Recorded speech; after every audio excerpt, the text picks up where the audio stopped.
বন্ধুরা, অনেক অনেক অনেক তোমাদের নতুন বছরের শুভেচ্ছা। যাই হোক, তোমরা অনেকে কমেন্টে আমাকে বলেছো তোমরা ঘুরেছো, খুব ভালো লেগেছে। তোমরা সবাই দেখো, আমি তো ঘুরতে যেতে পারিনি, কিন্তু হ্যাঁ আমি রাত্রে মেলায় গিয়েছিলাম।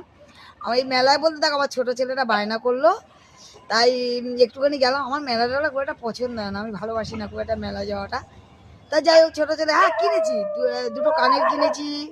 তারপরে মশলার কৌটো, মানে আমার বড় ছেলে মশলা খেতে ভালোবাসে, মশলা যেগুলো থাকে। আর দুটো পাঁপড় কিনেছি, আর একটু মিষ্টি আচার কিনেছি। এই হচ্ছে আমার আনন্দ। কেন দেখো, কোথায় আর যাবো, দূরে ইচ্ছা থাকলেও উপায় নেই। কেননা দেখো, আমি যেতেই পারি, দেখো আমাকে কেউ আটকাবার নেই।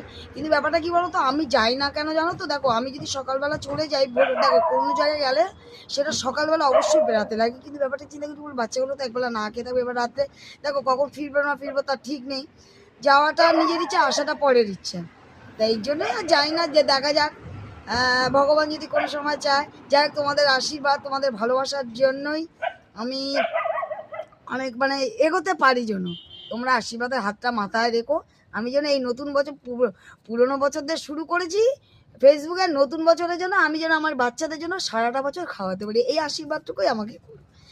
সারা বছর যেন আমি ওদের দুবেলা দুমুঠো অন্ন খাওয়াতে পারি। আয় বাবা।